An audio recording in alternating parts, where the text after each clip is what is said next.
datang. Kembali lagi anda bersama saya kali ini Iqmal sebagai host anda. Tapi berbeza pula kali ini, tadi pagi kita telah jumpa untuk perkembangan SM dan untuk malam ini anda bersama saya untuk special show kita Pick of the Week. Yang terakhir untuk bulan 6 dan 30 hari bulan 6 2025. Dan topik hari ini sangat-sangat baik, sangat-sangat hangat yang diperkatakan oleh para trader dekat luar sana, iaitu fokus kepada NFP, persiapan dagangan ke arah data pekerjaan Amerika Syarikat. Jadi hari ini kita akan bersama dengan dua orang pakar dengan kita, iaitu Imran Zailani dan juga Zuli Razak, yang akan berkongsikan pendapat mereka berkaitan dengan topik yang bakal dikongsikan nanti. Okey. Jadi untuk pengetahuan anda yang sedang menonton daripada kaca mata Facebook kita, anda ada 15 minit terawal saja untuk tonton. Jadi anda boleh tekan link yang tertera di ruangan komen untuk turut serta bersama kami di ruang lanjutan Melayu untuk sertai kami sehingga ke penghujung rancangan. Jadi tanpa membuang masa lagi, saya ingin menjemput kedua-dua orang pakar dagangan kita, iaitu Zuli Razak dan Imran Zailani. Hai Abang Zuli, hai Abang Imran, apa khabar? Baik, Iqmal. Baik, alhamdulillah. Jadi topik malam ini persiapan dagangan ke arah data pekerjaan Amerika Syarikat. Jadi kita boleh dapatkan Abang Imran dulu berkongsikan apakah poin-poin yang Abang Imran akan tengahkan malam. Okey, terima kasih Brother Iqmal. Jadi pada awal bulan, minggu yang pertama, kita akan dapat laporan keadaan pekerjaan Employment Situation Report yang dalamnya ada NFP, Non-Farm Payroll, ada pengangguran dan sebagainya. Jadi ini adalah antara indikator yang kita sebutkan sebagai indikator pengesahan ekonomi, di mana ia menceritakan keadaan ekonomi sekarang. Jadi dengan kita melihat kepada nombor NFP, kita melihat kepada kadar pengangguran, kita dapat gambaran sedikit tentang kekuatan ekonomi Amerika.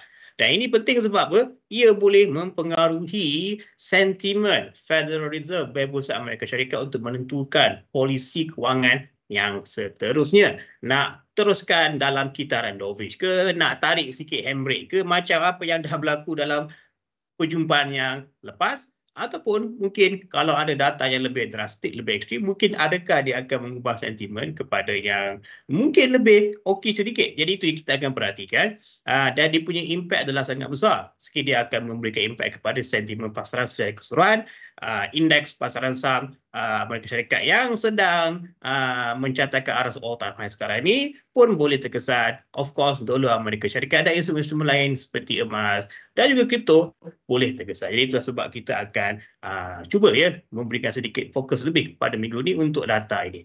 So, back to you, Kemal. Dia kata pendek dia, NFP ni memang penting lah kan untuk kita sebagai seorang ni tahu, sebab dia merupakan antara data ekonomi paling penting yang ditunggu-tunggu oleh setiap pedagang di seluruh dunia setiap bulan. Betul tak Abang Imran? Ya, kalau anda, terutama kalau anda ada posisi dagangan yang sedang aktif, anda kena berwaspada sebab kejutan boleh menggerakkan harga ke arah yang kita tak jangkakan. Kalau dia menambahkan keuntungan tak apa, jangan dia menambahkan kerugian. Jadi itu kita kena hati-hati. Alright, so kita boleh, itu dia daripada Abang Imran kita. Dan kita nak tanya juga kepada Abang Zuli. Jadi Abang Zuli, berkaitan dengan NFP, apa yang Abang Zuli nak ketengahkan untuk sesi malam ini? Dipersilakan. Lebih dulu wassalam trader kali. Trader kali. Jadi special sikit minggu ni sebabnya NFP biasanya Jumaat. Tapi Jumaat minggu ni US Independence Day, hari kemerdekaan US lah ya. Jadi NFP adalah pada hari Khamis. Jadi kalau anda trade, anda tunggu hari Jumaat, tunggu NFP, chart tak ada. Yang trading gold dia akan anda punya chart gold tak jalan selepas London close ya.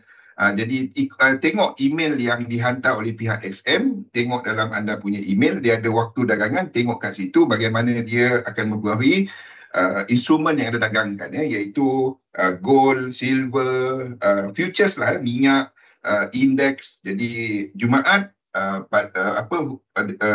market akan tutup awal sikit sebabnya cuti dekat US. Jadi itu bermaksud NFP yang keluar pada hari Khamis, anda akan lihat a bit more volatility ya, sebabnya kita ada shorter shorter trading week dan banyak volume akan berlaku, banyak transaksi akan berlaku semasa NFP dan juga selepas NFP, di mana kita akan ada ISM Services Data yang akan memberikan gambaran awal kepada suku penghujung lah, suku kedua untuk US. Jadi inilah kita jangkakan a bit more volatility untuk NFP kali ini, Mal. Farizal Hashim dekat Facebook. Wassalam, Jan. Okey, itu dia perkongsian awal daripada Zuli Razak. Jadi ingat lagi sekali, jangan lupa hari Jumaat market tutup. Kalau korang ada masuk position, dia memang akan slow lah, betul tak bang? Dia akan tutup semua. Dia tutup completely ke? Tak. Certain instrument, of course currency dia tak tutup. Yang tutup adalah sebabnya bursa tutup, Wall Street tutup. Jadi tengah malam tu bila London close, kita akan ada NYMEX yang close, itu minyak COMEX yang close. Jadi futures close, jadi kita put index tak jalan sebab pasaran saham tutup dan komoditi tak jalan. Tu yang anda kena tengok. Okey. Itu selepas London close lah. Okey, dan anda juga boleh dapatkan informasi-informasi berkaitan dengan pasaran buka dan tutup di ruangan keahlian, dan anda juga boleh dapatkan akses kepada kalender ekonomi secara percuma dengan hanya mendaftarkan diri bersama XM. Jadi kalau Abang Imran dah ready, we can go for our first session. Boleh, Iqmal. Mari kita tanpa mulakan. membuang masa lagi, dipersilakan Imran Zailani. Okey, terima kasih Iqmal. Okey, baik. Jadi betul tu dia kata tadi ada kita panggil 4th of July kan. Biasanya ada fireworks di Amerika Syarikat. Harapnya fireworks tu bukan misal lah ya. Harapnya hanya firecracker saja. Kalau misal sampai, alamak, itu kita dah kena bertaubat. Saya dengan Zuli dah kena lepak kat surau hari-hari Zuli. Pakai kopiah bertaubat. Okey. Harap tak berlaku lah. Okey, jadi pick of the week. Fokus kepada NFP, persiapan agar ke arah data pekerjaan Malaysia Syarikat. Okay. Jadi macam tadi katakan, dia tak berlaku pada hari Jumaat, dia berlaku pada hari Khamis. Laporan keadaan pekerjaan ESR. Kenapa dia penting? Sebab dia boleh mempengaruhi sentimen Federal Reserve. Okay, berkenaan dengan monetary policy. Ya. Jadi kalau kita tengok dalam perjumpaan baru-baru saya pada bulan Jun, bulan ni, bulan lepas, bulan ni, bulan yang sama, tidak berlaku perubahan. Okay, Federal Reserve menarik handbrake, dia mengekalkan kadar faedah. Akan tetapi pada perjumpaan yang sebelum ini, dia ada membuat hint di mana ada mungkin 2 potongan kadar faedah yang akan berlaku pada tahun ini. So ini dia. Okay, bagi mereka yang dah lama follow perkembangan Federal Reserve ni sejak daripada pemotongan yang sebelumnya, pada tersilap saya pada tahun lepas, kita berjangkakan ada 4 pemotongan. Tapi sekarang makin lama makin berkurang. Sekarang tinggal ada 2 pemotongan yang dijangkakan menjelang akhir tahun ini ya. Jadi pemotongan tu nak berlaku bila kita tidak tahu, dan berapa besar dia punya potongan, 50 basis point ke, 25 basis point ke, 75 basis point ke, kita tak tahu. Tapi nampaknya dia akan bergantung kepada apa? Kepada data-data makroekonomi. Sebab itulah data seperti NFP, pengangguran, apa lagi, data seperti inflasi, data seperti GDP akan menjadi sensitif sekarang. Sebab apa? Ia semuanya boleh mempengaruhi sentimen Federal Reserve yang akan mempengaruhi tindakan Federal Reserve yang seterusnya. So itu yang kita kena sentiasa aware lah ataupun alert. Okay? Dan daripada unjuran yang terkini ini, kita melihat kepada sedikit peningkatan kepada pengangguran. Ini adalah dia punya kita panggil projection ya. Itu satu. Dan ini adalah perkara yang tak bagus lah. Okay, pengangguran meningkat is not a good thing. Kemudian yang kedua adalah inflasi yang berterusan mengikut kepada keadaan. Ini pun boleh menjadi perkara yang tidak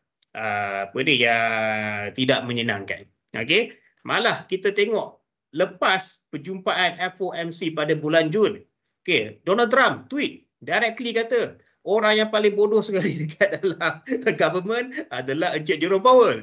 Dia tulis kat demi tweet tu. Marah. Dia marah betul tu. Dia kata Amerika dah terlambat daripada nak buat pemotongan. Kita dah ketinggalan daripada bank-bank seperti ECB. Dan dia dah nominate 4 orang dah. Dia kata dalam kepala saya ada 4 orang. Saya nak pilih nak gantikan Encik Jerome Powell ni. Sabar begitu sekali ya. Dan ini sebenarnya benda yang kita dah jangkakan ya. Bila Donald Trump menang saja election sebagai Presiden Amerika Syarikat, kita tahu dia akan butt heads dengan pengerusi Encik Jerome Powell ya, sebab Trump ada idea sendiri ya, tentang ke mana Federal Reserve sepatutnya membawa polisi kewangan. Okay, tapi itu adalah Trump ya. Dia kata ada ceasefire, 20 minit lepas tu dia mencarut dekat TV. Orang langgar dia punya ceasefire. Dia shock sendiri. Tapi kita kena sentiasa berwaspada lah ya, apa yang Trump katakan. Okay, anyway. Jadi sebarang kejutan.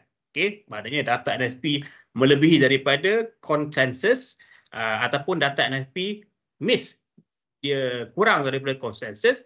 Itu kita definisi sebagai kejutan yang boleh menggerakkan pasaran dengan drastik. Reaksi mungkin boleh jadi ekstrim. Sebab tu data ni data yang penting untuk minggu ni. Okey. Baik. Jadi saya nak mendalami sedikit tentang NFP punya nombor ni. Sebab NFP ni kita kena fahami kedudukannya apa. Okey. NFP adalah apa yang saya katakan sebagai indikator pengesahan.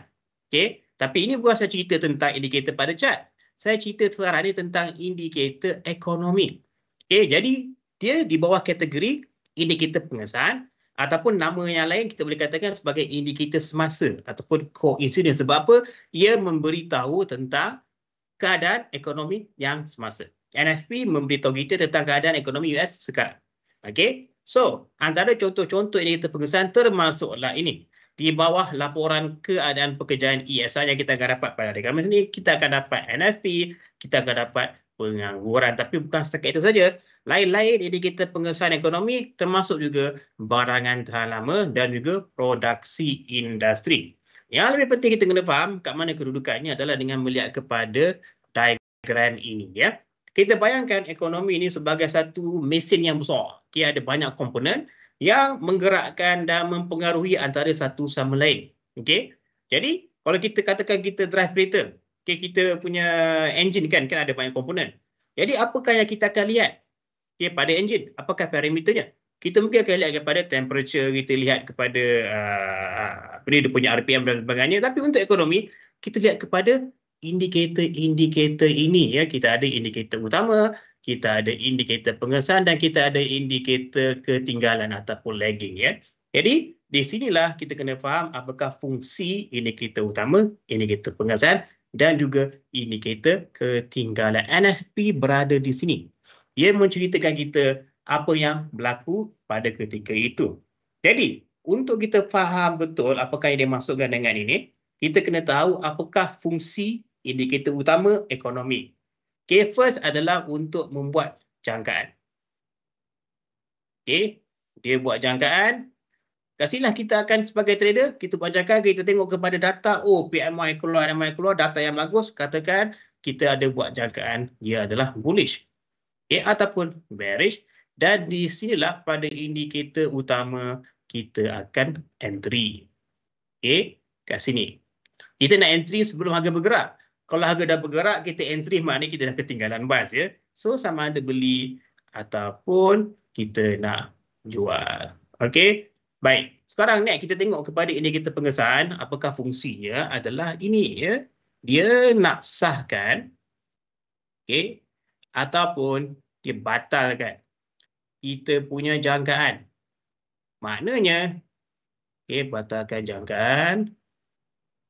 Okey, dan di sini dia akan memberitahu kita sama ada untuk posisi kita yang kita dah buka pada indikator leading tadi, adakah kita patut hold ataupun kita patut jual. Mereka yang trade saham akan tengok kepada dua ini saja. Okey, hold ataupun exit. So, contohnya lah data yang keluar daripada PMI dan MSCI secara keseluruhannya adalah positif katakan. Okey, apa maksudnya? Maksudnya sentimen kita positif lah. Kita menjangkakan pasaran akan menjadi bullish. Maknanya entry kita nak cari buy. Okay. So, itu kita punya entry sekarang. Dan selang 1-3 bulan, okay, kita akan mendapat data indikator pengesahan. Okay, contohnya NFP. Dan kali ini kalau NFP pun dan juga indikator pengesahan lain juga adalah positif, maknanya apa? Maknanya dia dah sahkan jangkaan kita. Kita penjangkaan bullish tu betul, entry beli kita betul. Jadi apakah cara kita nak menguruskan posisi dah sekarang ni sebab kita dah betul, kita dah disahkan, kita nak hold lah. Okay? Inilah cara investment bank, hedge fund, manage diorang punya saham punya portfolio. Okay? Sebab saham ni mereka main tempo, dia punya tempo dia mereka main dalam 1-3 bulan. Okay? Dia punya time frame. Jadi inilah sangat-sangat cantik yang akan mereka gunakan untuk timing entry dia dan juga timing sama ada nak exit ataupun hold. Okay, itu kes pertama. Katakan kes yang kedua tiba-tiba data NFP negatif, okay, data pengangguran negatif, apa yang berlaku dia dah tak seiring dah dengan indikator utama. Maknanya apa? Maknanya kita dah salah. Maknanya kita patut exit. So inilah saya nak tunjukkan secara ringkas macam mana indikator ekonomi digunakan. Okay, boleh Baik. So kembali kepada NFP tadi. Okay, kita tengok recap sikit lah NFP tu apa sebenarnya. Alright, so ini dia. Laporan keadaan pekerjaan. Kita ada berhenti simulcast ke? Ke saya boleh Boleh kita tamatkan dulu sesi simulcast kita. Okay. Jadi kita akan tamatkan dulu sesi simulcast 15 minit pertama di ruangan Facebook. Jadi anda boleh turut serta bersama kami di ruang lanjutan Melayu dengan hanya menekan link yang tertera di ruangan komen. Jadi kita jumpa selepas this short kami bertiga untuk sesi pertama pick of the week untuk malam ini. Jadi kita akan teruskan. I will give back the stage to Imran Zailani. Take it away. Okey, terima kasih Iqmal. Okey, jadi saya ceritakan tadi kat mana kedudukan NFP ya di dalam mekanisme indikator ekonomi. Dia terletak dalam indikator pengesahan. Tugasnya adalah untuk mengesahkan ataupun membatalkan jangkaan. Okey, ataupun dia akan memberitahu kita sama ada entry kita yang kita buat dekat sini menggunakan leading indicator betul ataupun salah. Okey, itu dia punya main function lah. Sebab apa? Indikator NFP memberitahu kita keadaan ekonomi sekarang. Okey. So, dalam employment situation report yang kita akan dapat pada tiap-tiap awal bulan, minggu pertama. Okey, biasanya pada hari Jumaat tapi sebabkan kita ada 4th of July, okey, dia tarik kepada hari Khamis. So, dalam ESR bukan saja NFP yang akan dilaporkan, kita akan dapat penggajian bukan bulanan NFP, kita akan dapat juga kadar pengangguran. Okey, ada lagi segmen pekerjaan sektor swasta dan juga pekerjaan sektor kerajaan, tapi yang kita nak tengok adalah dua di atas itu ya. NFP dan juga pengangguran. Okey. Apakah dia punya kepentingan? Ada dua. Kesannya kepada konsumer adalah yang pertama, sebab kalau konsumer, orang macam kita lah ya, kita tengok data NFP keluar, data negatif. Apakah maksudnya? Maksudnya saya kurang peluang pekerjaan. Okey, saya kena compete dengan ramai orang untuk mendapatkan kerja. Jadi saya akan down lah. Sentimen saya akan menjadi negatif. Apa yang akan berlaku kalau sentimen saya negatif? Saya akan kurang berbelanja. Dulu kalau kita beli makanan fast food, beli dinner set kan, Iqmal, tapi jadi lunch set. Daripada 3 ayam kurang jadi 2 ayam saja sebab sentimen saya negatif. Saya nak kena jimat duit sebab saya takut kalau saya hilang kerja nanti, saya nak kena compete dengan ramai orang untuk mendapatkan peluang pekerjaan yang dah makin kecil ya. Itu dia punya impact yang sangat besar lah. Yang kedua kepada kerajaan. Kerajaan akan sentiasa memerhatikan data NFP dan akan melihat, alamak, peluang pekerjaan makin sikit ni, kita kena buat sesuatu. Kena lancarkan industri baru ke, stimulus ke, nak memastikan penghasilan pekerjaan cukup. Jadi itulah perkara-perkara yang akan menjadi impact ya daripada data NFP. Boleh Baik. So, seterusnya kalau kita perhatikan NFP itu adalah apa? Ini dia. Saya rasa saya tak perlu nak cerita panjang kot, tapi saya cerita secara ringkas lah kenapa penting NFT ni. Dia adalah, kita boleh katakan semua kerja yang ada dalam ekonomi kecuali 4 ini. Pekerja kerajaan tak ada kira. pekerja tetangga swasta contohnya orang gaji tak dikira, NPO non-profit organisation tak dikira, dan juga pelarangan tak dikira. Sebab itulah dapat nombor apa namanya non-farm payroll, tapi bukan setakat non-farm saja. Okey, non-NPO, non orang gaji, dan non kerajaan, kerja kerajaan. Okey, kenapa penting? Sebab dia adalah kesemua pekerjaan Amerika kecuali 4 tadi, maknanya 80% daripada GDP disumbangkan oleh NFP. Okey. Kemudian ia punya fungsi macam saya katakan adalah indikator pengesahan, dia mengesahkan dan membatalkan jangkaan arah ekonomi, ya. So ini dia yang akan menjadi kita punya kita punya fokus. Tapi bukan setakat itu saja, kita ada lagi satu data yang penting iaitu kadar pengangguran. Okey, ini dia. Okay, sebelum saya kembali semula kepada next, ya, next peak of the week. Okey. Kadar pengangguran adalah kita tengok secara ringkas orang yang tak ada kerja, tapi dia tak ambil semua orang yang tak ada kerja, ya. Dia hanya akan kira mereka yang dah claim insurans. Okey. Jadi dia ada kat sini initial claim, tuntutan awal, maknanya orang yang baru hilang kerja buat kali pertama, okey, dia baru claim, baru keluar, dan tuntutan sambungan, continuing claim, orang yang dah tak ada kerja dan terus menganggur, tidak ada kerja. Digabungkan dia akan dapatlah kadar pengangguran. Jadi saya dulu kasi ingat ke, pengangguran ni dia akan pergi turun pandang, dia akan cek dekat gelandangan, cek kau tak ada kerja, kau tak ada kerja semua. Tidak, ya, dia daripada nombor insurans, ya. Jadi daripada perubahan dekat siapa yang claim insurans ni, sama ada insurans makin meningkat ataupun makin menurun, dia punya claim akan mempengaruhi data NFP, akan mempengaruhi sentimen consumer, akan juga mempengaruhi sentimen bisnes, ya. Itulah kadar pengangguran. Okey, ini yang kita akan dapat pada hari Khamis ini. Okey, boleh, ya? So itu dia. Baik. Selain daripada kadar NFP, data pekerjaan Amerika Syarikat, ada lagi perkara-perkara lain yang sedang berlaku, ya, seperti contohnya adalah ini. Okey, rundengan perdagangan masih lagi berterusan. Antara perkara yang perkara yang agak memeningkan pasaran ataupun investor ataupun trader adalah Trump. Okey, sebab apa? Trump ni dia pagi tu dia boleh kata A, tengah hari daripada minum kopi ataupun minum sesuatu dia kata B pula. Kemudian malam lepas dia exercise ke dia kata C pula. Dia berubah, sentiasa berubah, dan ini yang akan menyebabkan lepas tahajud. Lepas tahajud dia dapat ilham. Dia dapat ilham, dia tukar lagi. Jadi pentinglah, ya. Jadi kalau bisnes ni, bila kita ada undang-undang yang berubah sentiasa, kita betul buat bisnes. Okay, sebab tu anda pernah dengar ke dalam sebutan ini adalah saya lagi rela kerja ataupun berniaga di bawah pemimpin zalim yang stabil berbanding di bawah pimpinan yang berubah-ubah tiap-tiap tahun. Nampak tak, ya? Itu kalau businessman lah, cara dia berfikir. Dan kita dah makin dekat dengan tarikh akhir 9 Julai, ya, untuk finalize deal. Finalize deal perjanjian perdagangan utama. Okey, nak kena finalize dengan China, dengan Europe dan sebagainya. Jadi, kalau kita tengok antara Amerika Syarikat dan juga China, dia punya rangka kerja baru masih lagi dalam proses. Okay, tetapi kita dapat tahu dia punya tarif agak kompleks sikit. Sebab apa? Secara umum 10% ke atas semua barangan China.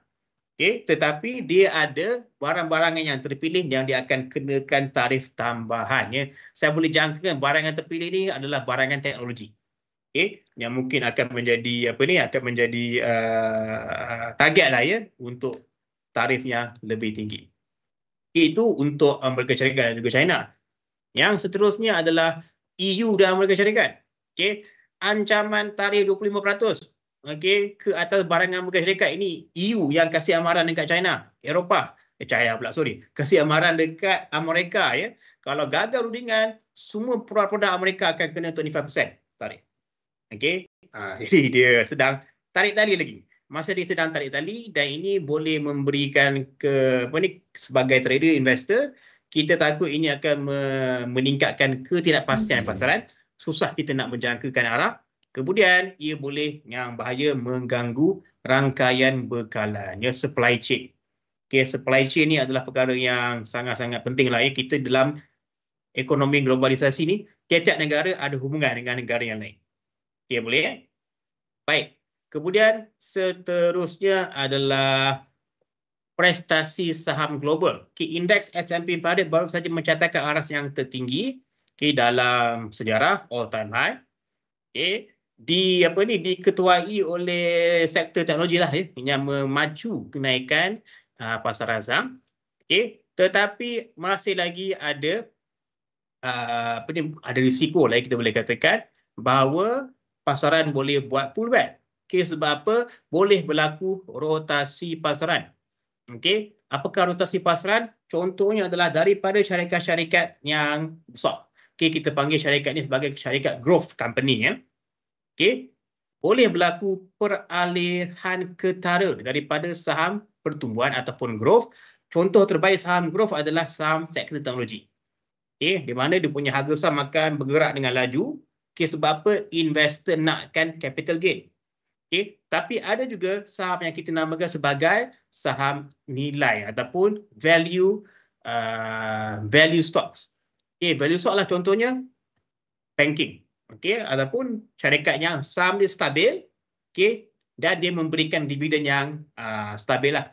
Okay. Syarikat-syarikat ini kita panggil sebagai syarikat value ataupun syarikat nilai.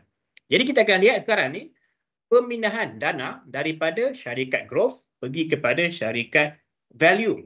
Okay. Dan itu adalah antara awal rotasi pasaran. Dan bukan rotasi di dalam pasaran saja. Boleh berlaku rotasi keluar pasaran, maknanya duit keluar pergi ke pasaran negara lain. Dia pergi ke, contohnya pergi ke pasaran EU.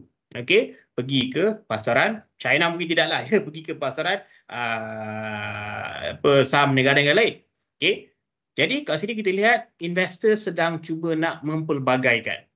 Mempelbagaikan mereka punya portfolio pelaburan, maknanya nak diversify. Ya, tak nak semua tumpukan dekat satu lokasi. Mungkin pindahkan kepada segmen ataupun sektor yang berbeza, ataupun yang lebih ekstrim lagi, pindahkan kepada negara lain. Okay. So kita dapati ini ada potensi untuk berlaku. Okay. Kemudian kita akan melihat juga sektor-sektor yang defensif. Contohnya apa? Makanan, kesihatan, apa lagi? Tenaga. Ya, biasa yang syarikat-syarikat yang stabil ni akan dilihat menerima kemasukan dana. Ya, sebab apa?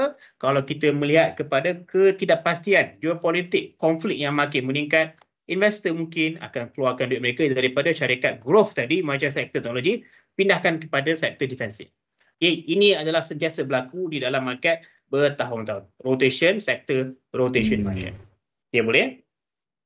Last. Okey, nak cerita pasal musim laporan perolehan, kosong jadual, tak ada apa. Semua syarikat ni saya tak tahu syarikat apa ni. Tapi tak apa, itu kita bincangkan nanti. Dia dah nak tutup buku untuk musim laporan Q1, nak buka untuk musim laporan Q2 pula. Okey.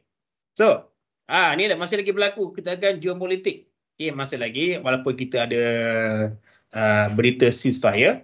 Okey, tetapi impaknya apa? Okey, ada permintaan untuk emas dan ada permintaan untuk juga cryptocurrency seperti Bitcoin yang sekarang ni berfungsi juga ya sebagai safe haven alternative. Okay. Jadi hot zone negara seperti Yaman, dan juga Selat Hormuz ya yang menjadi laluan utama untuk minyak masih menjadi tumpuan. Sebab apa? Gangguan di sini akan mengganggu bekalan tenaga dan mencetuskan volatility pasaran. Ini risiko ni masih lagi ada. Alright, okey, mungkin itu daripada saya ya untuk segmen ini. Saya serahkan semula kepada Iqmal. Itu dia daripada Imran Zalani untuk sesi yang pertama. Jadi gunakan sepenuhnya ruangan chat box untuk bertanyakan soalan-soalan berkaitan dengan NFP dan ilmu-ilmu dagangan. Jadi kita akan take a short break sebelum kita continue dengan sesi yang seterusnya. Jadi jangan ke mana-mana. Teruskan bersama kami di Pick of the Week. Jumpa anda selepas iklan. Anda bersama kami bertiga di sesi Pick of the Week yang terakhir buat bulan buat bulan Juni. Jadi kita telah mendengarkan Imran Zalani untuk sesi yang pertama, dan untuk sesi kedua ni kita mempersembahkan kepada anda Zuli Razak. Okey, Zuli. Dah sini bang. Alright, silakan. Okay, jadi topik kita fokus dengan persiapan data. So, ini adalah apa jangkaan pasaran kepada data.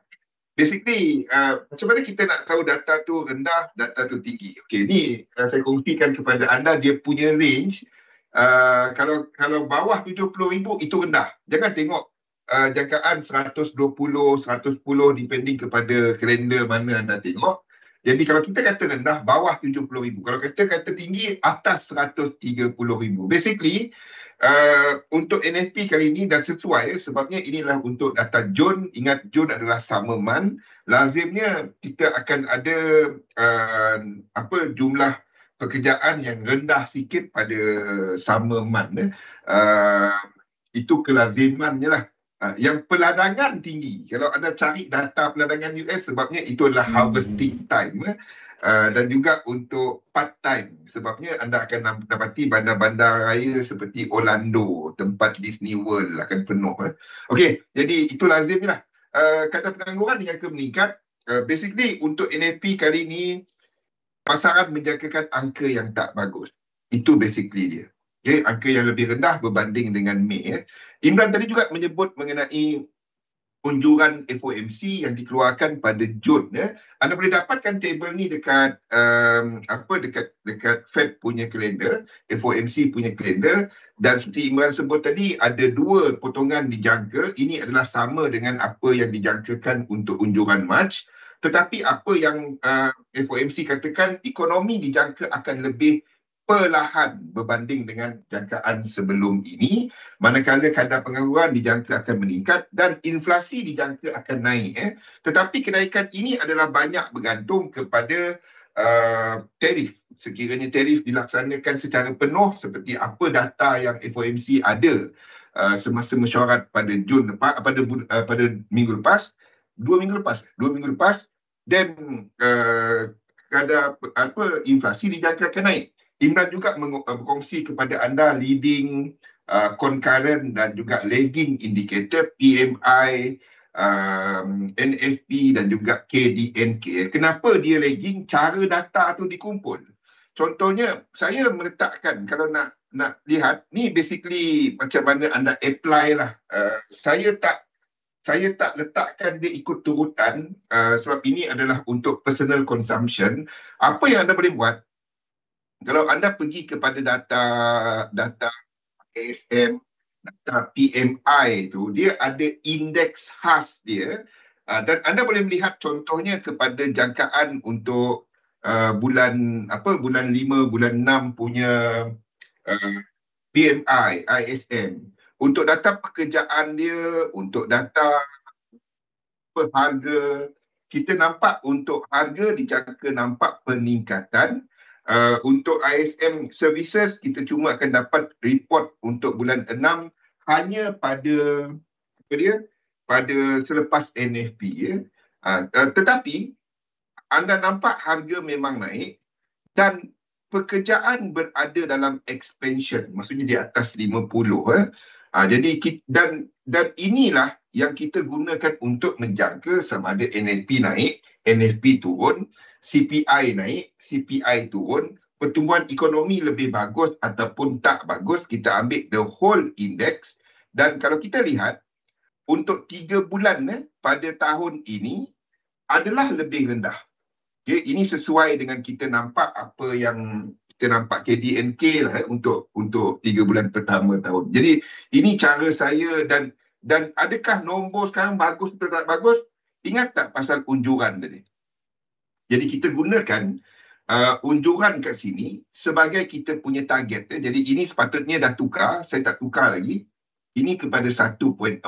Mana dapat 1.4 tu? Tu KPI kita. Kita nak kata GDP bagus tak bagus, ambil unjuran yang dikeluarkan oleh FOMC, 1.4 untuk GDP, pengangguran dijangka meningkat 4.5. Jadi itu jadi KPI Iqmal, faham tak Mal? Inflasi dijangka akan naik. Ni jadi kalau keluar CPI, keluar PCE, keluar 2.7 year on year, bukannya data monthly, year on year dia, kita bandingkan dengan data yang keluar. Jadi kat sini tadi adalah 3. Ni semua saya tak updatekan sebab nak tunjukkan kepada anda macam mana anda updatekan dia. Jadi kalau keluarlah GDP ataupun keluarlah pengangguran. Pengangguran berada pada 4.2 pada bulan 5. Dia punya ni tadi adalah dijangka akan berada pada paras 4.5. Jadi maksudnya pengangguran tu rendah, ekonomi tu bagus, sektor pekerjaan tu sihat berbanding dengan apa yang FOMC jangkakan. Jadi itu cara dia lah. Itu cara dia. Macam dan basically apa yang Imran sebut tadi mengenai leading indicator. Sebabnya macam PMI semua tu itu adalah dalam bentuk questionnaire, lebih kepada berbentuk survey. Jadi apa yang dibuat adalah dia akan menceritakan sekarang. Contohnya sebab itu anda tengok PMI dia ada dua data, advance dan juga final. Jadi the advance itu adalah data awal dia. Dan selepas tu diupdate pada tengah bulan. Sebabnya survey akan ambil masa sekejap dan dia dibuat oleh badan bukan kerajaan. Itu beza dia. Kalau kerajaan kumpul data, kita akan dapat data macam NFP. Dia akan ambil masa paling cepat pun sebulan. Selepas sebulan, jadi Iqmal, kalau Iqmal tengok data yang keluar hujung bulan ni, pada minggu ni, dia adalah data untuk Jun, untuk pada bulan lepas, pada Jun punya ni. KDNK pula 3 bulan belakang. Sebab itu dia data yang lagging. Jadi untuk confirm kan apa yang PMI kata, ekonomi bagus, dijangka berkembang. Jadi apa saya buat? Saya ambil semua indeks tu, saya average kan. Kalau katalah average untuk 3 bulan tahun 3 bulan daripada bulan 3 bulan dia, April, Mei, Jun. April, Mei, Jun, dia punya average kat sini lebih rendah berbanding dengan average yang kita dapat 3 bulan untuk suku pertama. KDNK dijangka akan turun. Faham tak? Sebab aktiviti turun. Jadi saya gunakan, saya tak buat dia ikut turutan sebab ini untuk yang saya selesa lah. Tapi anda boleh buat macam ni untuk nak tengok ke depan. Okay. Ini cara kita nak interpret dan menjangkakan NFP nanti naik ke, NFP nanti turun ke.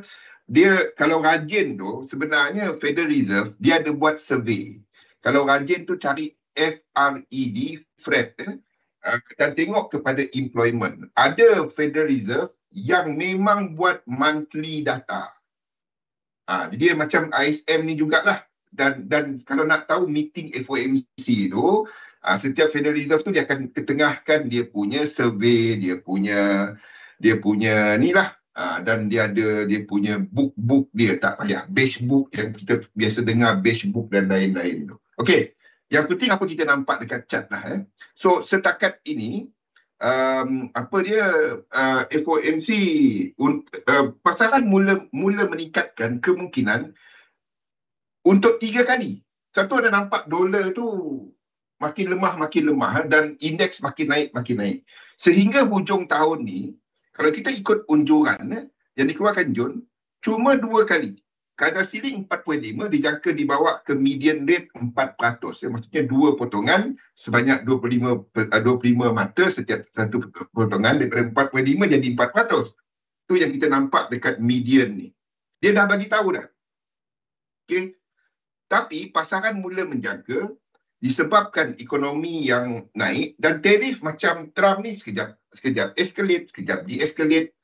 Macam jadi tak jadilah. Sekejap jadi, sekejap tak jadi kan. Depend kepada dia bangun sebelah kanan atau sebelah kiri lah kot, susah. Jadi pasaran mula menjangkakan mungkin 3 kali nak potong tahun ni. Dan untuk bulan Julai tak ada potongan. Kebiasaannya Julai tak ada potongan sebabnya liquidity pasaran rendah masa sama. Orang bercuti. Kalau dia buat macam tu, market boleh crash. Tak kisah naik, tak kisah turun, sebabnya tak ada liquidity boleh menyebabkan Black Monday ke, Black Friday ke, Black Thursday. Sebabnya NFP, FOMC Rabu awal pagi kan. Black Thursday kita, Black Wednesday lah dekat US.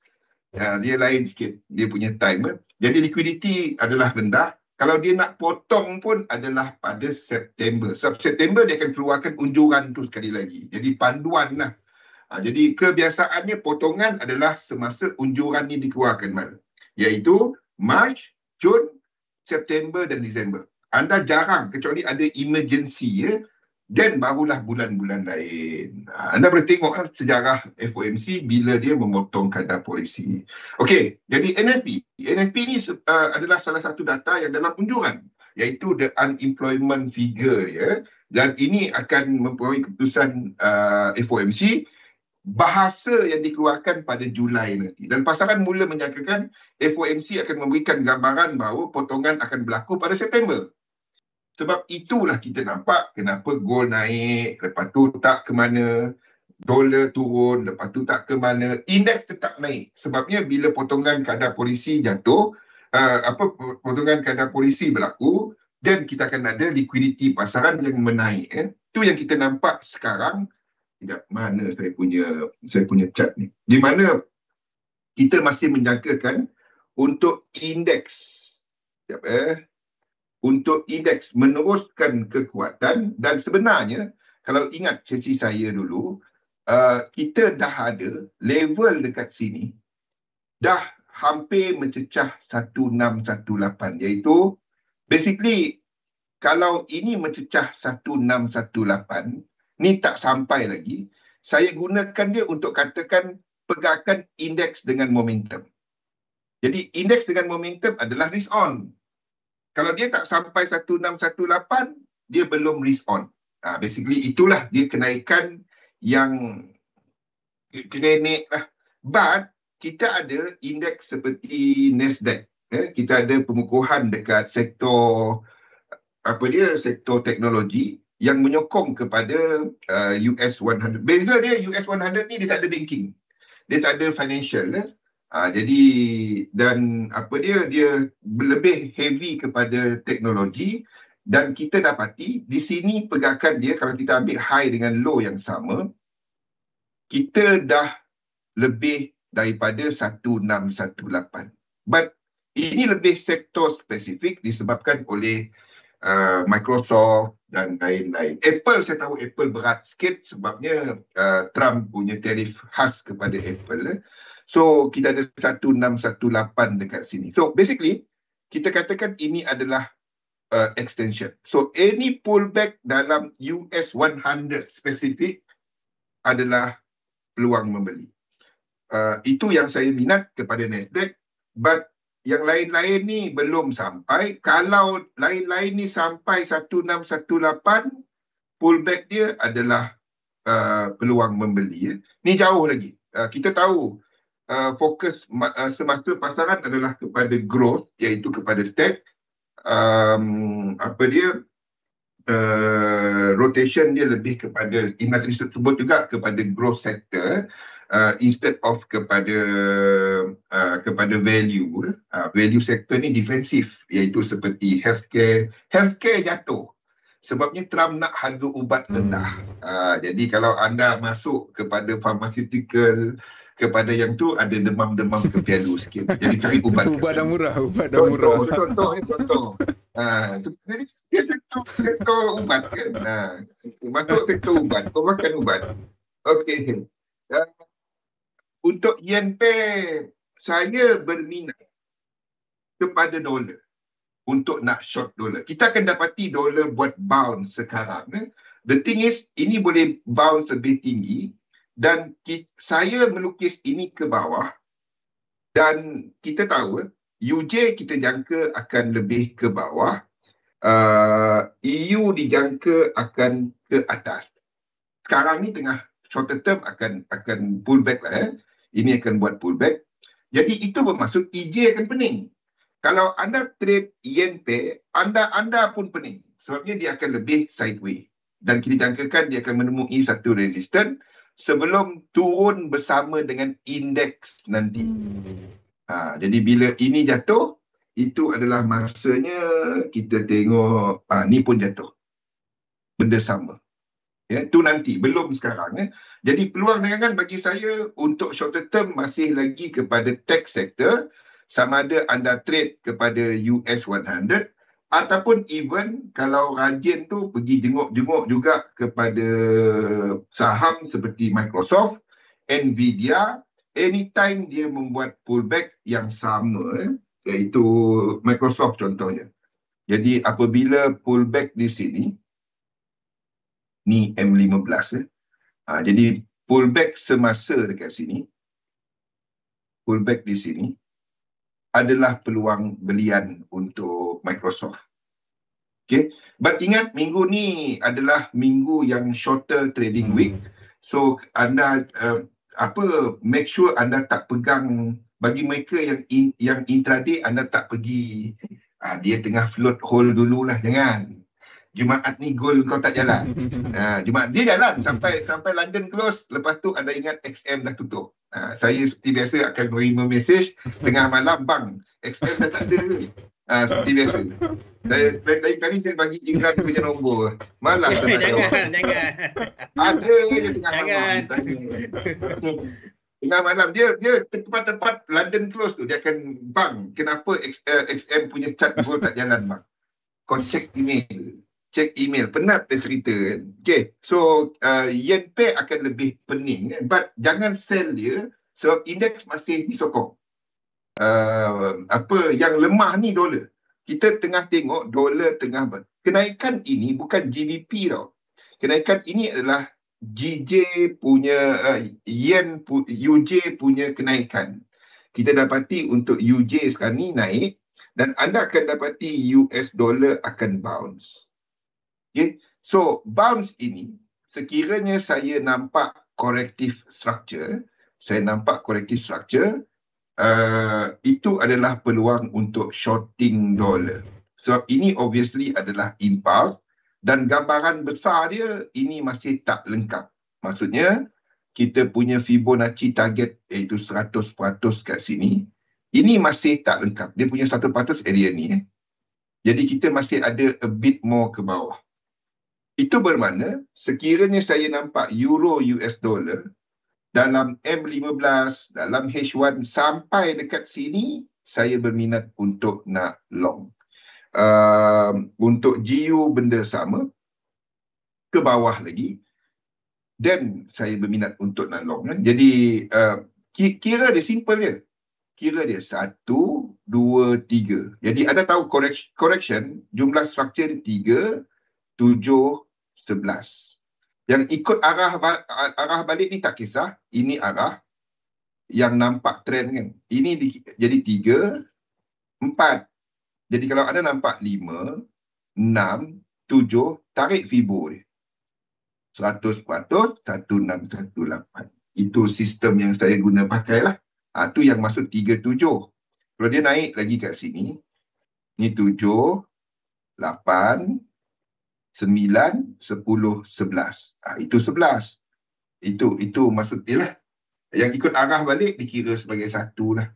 So GU, ini dollar pair lah. Ini selepas dia menamatkan siri structure korektif dia, saya berminat untuk nak long khususnya kepada New Zealand dollar. Ni something yang saya minat. Structure dia pun lebih jelas sebagai impulsif. Jadi saya akan tunggu benda ni tadilah. 1, 2, 3. Dan saya akan mencari peluang lah untuk New Zealand dollar dan juga even kepada gold. Ini akan membuat sama ada dia dah habis kat sini, but kalau dia ke bawah lagi, saya berminat untuk membeli gold di sini. Dan juga yang paling jelas structure dalam every commodity sebenarnya adalah silver, but silver kat sini, kalau Ikmal kira, ni 5 kan Man? Jadi ini bukan kiraan korektif. Kalau dia turun 5, 6, 7, then saya berminat yang ini. Kalau dia turun kat sini, then tarik Fibonacci 100% dan stop loss bawah 1. Tapi ini adalah untuk swing trade. Dan maybe kita ada berapa banyak masa? Ada 4 minit. Maybe last kita tengok kepada Bitcoin. So sekiranya US dollar tadi bounce, itu adalah this pullback dalam Bitcoin. And Bitcoin menunjukkan structure yang to me lah, kalau daripada sudut technical, benda paling senang saya lukis Bitcoin. Saya boleh lukis Bitcoin dalam 2 minit. Sebabnya dia paling ikut rule. Dan ini adalah impulsif. Maksudnya senang kita tengok. Ni naik. Kan? Jadi kalau dia buat 3 macam ni, itu adalah something yang saya akan tarik keluar. Saya tahu ini belum buat high, but ini adalah structure impulsif 5. Basically dia benda ni lama 5, 3, then kita akan menjumpai support sebelum naik. So use your technique lah dalam kawasan ni. Whatever technique you are using, but anda cuma tunggu 3 ataupun 7 ataupun sama ada anda menggunakan dalam punya demand zone ke, anda guna pivot ke, moving average ke, whatever, but structure dia adalah untuk mencari sokongan. So but seperti saya kongsikan sebelum ini, last untuk Bitcoin, selagi dia berada, mana kita punya Bitcoin ni lain. Bitcoin mana Bitcoin saya? Selagi kita tidak lagi break, tak sampai kepada Oktober punya level. Mana saya punya Bitcoin ni? Hilang lagi. Minggu lepas dah hilang. Itu dah hilang. Minggu lepas dah hilang. Bitcoin. Itulah. Hilang lagi kan. Selagi dia tak mana hilang lagi. Janganlah hilang. Lama hilang. Tak apalah. Selagi tak sampai Oktober punya ni, Oktober punya timeline, Oktober 2025, any pullback dalam Bitcoin is a buy. Even kalau dia jatuh daripada sekarang, preferably dia jatuh lah. Ini kita boleh buy untuk pegang lama. But untuk trading, of course ada stop loss, ada apa. Anda limitkan anda punya equity at use lah. So kalau saya nampak dia buat dan tak 3 ni jangan terus masuk. Anda akan gunakan Fibonacci punya ni 3 kat sini. Kalau dia adalah lekuk 2, paling kurang dia kena sampai 38.2. Maksudnya bila kita tarik Fibo extension, 100% punya Fibo extension tu kena sampai 38.2 punya retracement. Kalau dia sampai, saya akan letakkan limit order. Okay, itu daripada saya. We are expecting bounce dalam US dollar. Ke arah NFP, I'm expecting dollar to be weaker. I'm expecting dollar sekarang ni kekuatan dollar, then after that dollar will be weaker. Itu je. Saya mal kita. Okey, itu dia perkongsian yang sangat menarik daripada kedua-dua pakar dagangan kita. Kita ada Zuli Razak. Dia dah share dah. Abang Zuli dah share dah kat mana nak entry. Kalau tak dapat juga tak tahulah. Okey. Alright, itulah dia daripada kami bertiga untuk sesi Pick of the Week pada malam ini. Jadi teruskan bersama kami sepanjang minggu ini daripada hari Isnin hingga Jumaat. Even though US market tutup hari Jumaat, kita still bersiaran secara langsung daripada daripada jam 1 petang